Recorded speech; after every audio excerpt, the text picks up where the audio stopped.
Hi everybody, welcome to lesson 7. We are going to be discussing ongoing assessments in this one, and then you're going to have an opportunity to present your case study to your peers.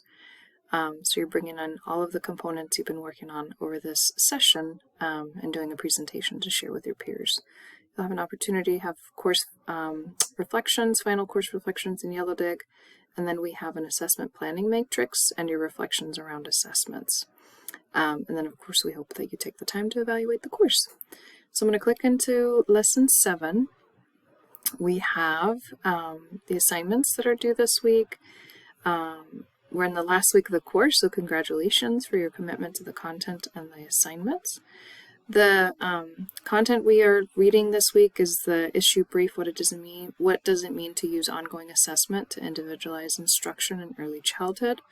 And then there's a reading on anecdotal records, practical strategies for taking meaningful notes. So this is around documentation in early care and education. I also included some resources for you on the ongoing child assessment and ongoing child assessment ages birth to 5.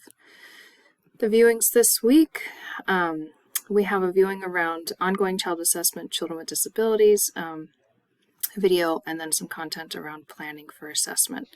So I'll talk a little bit about that when we talk about the matrix. The presentation this week is on ongoing child assessment with children with disabilities. So that's really the highlight of this week as far as the content, so really focusing on assessments. The Yellow Dig conversation this week, I just want to remind you that it's due Sunday, February 26th, and it's going to be centered around your final course reflections. So look forward to hearing your dialogue there. And then the case study final presentations, you're going to be posting them onto the Canvas discussion board. I provided you with an outline about the expectations, so largely we should have an introduction, details about your case study, and your summary.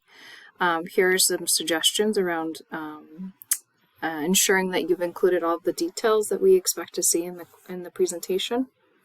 So we'd see a title and outline slide, introduction and motivation, so starting with the big picture of inclusion in ECE and why it's important, and then details of your focused child, their strengths and needs, details about your solutions, some details of your embedded teaching plan, and then pictures to explain or describe your solution, and then some conclusions about what was difficult, what do you wish you could have done differently, how could your learning be extended, what's next, and what are some interesting problems or questions that resulted from your work.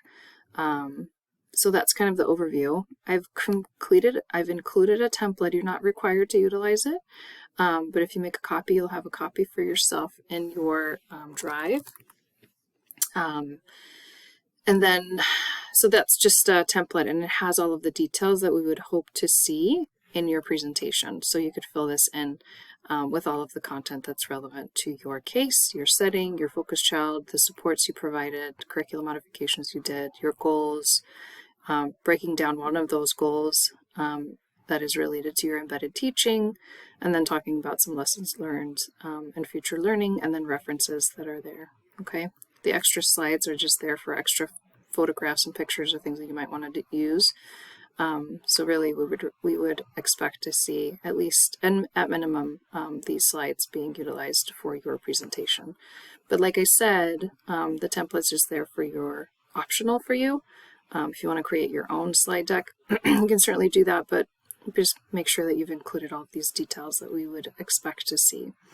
Then what you're going to do is you're going to narrate your presentation. So you can use things like Screencast, Loom, Snagit to record your presentation. We have a whole list of resources for you about narrating your presentations. You don't have to put yourself on camera, that's okay, but we do need to hear your voice on the presentation. So narrate the presentation and then upload the video to YouTube. Make sure the privacy setting is set to unlisted, and then you would submit the link back to the Canvas discussion boards, okay? And then we want to see you commenting on your peers' presentations. So this is like your opportunity to share all of the work that you've been doing, that you've been sharing with your instructors only.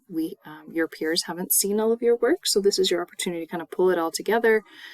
Think about, why, all the whys to what you did and how you did it, how you accomplished it, things that went well, and of course, lessons learned. So that is the case study presentation. Next, we have the assessment planning matrix. Now, I just want to highlight for you that this is really around documentation. So one of the important roles that you have as an early care educator or somebody working in birth to 5 settings is that you're documenting child progress. And we need to make plans to do that. So the assessment planning matrix is really about planning assessments in your classroom, during your schedule, during your routines, and things like that. So the first part of the expectation is we want to hear from you what are some examples of data collection that you would do for each of these learning objectives, right? So each of the learning objectives, I would hope, have different ways of collecting data. So you would identify those here. Then we want to hear about your focus child and their 3 learning objectives, and then we want to hear about how you're going to collect documentation of their progress. So if you watch the presentations and all of the videos that we provided you in the overview, you're going to have some good context around what are we talking about when we talk about methods about data collection. So I'm not going to talk about that in particular here. This is a plan for assessment, okay? So I want you to think about 3 different activities or routines within your school day.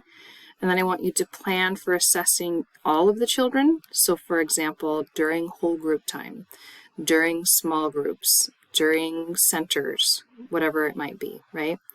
I want you to think about how are you assessing all of the children during that time. During group time, do you have like a checklist? Are you taking pictures? Are you doing videos? Are you, checking off skills that students are expected to have during that time?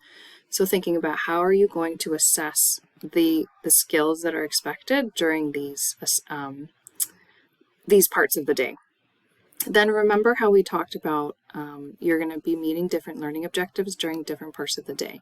So for example, at whole group time, what is your focus child objective? 1, 2, and 3, right? So maybe he has a learning objective during center time about initiating conversation. You're going to tell me what the objective is. What you're going to put here is how you're going to assess that he or she is making progress towards that goal.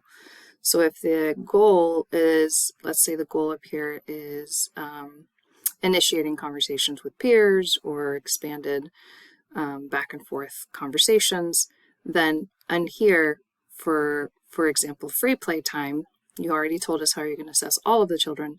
How are you assessing your focus child? So what are the particulars around what are you doing to assess that learning objective? And perhaps that is taking notes, maybe that's taking videos, maybe that's a checklist to say, to show how many turns the child had during a conversation or something like that. So you're telling me about when and where you're going to be assessing kids.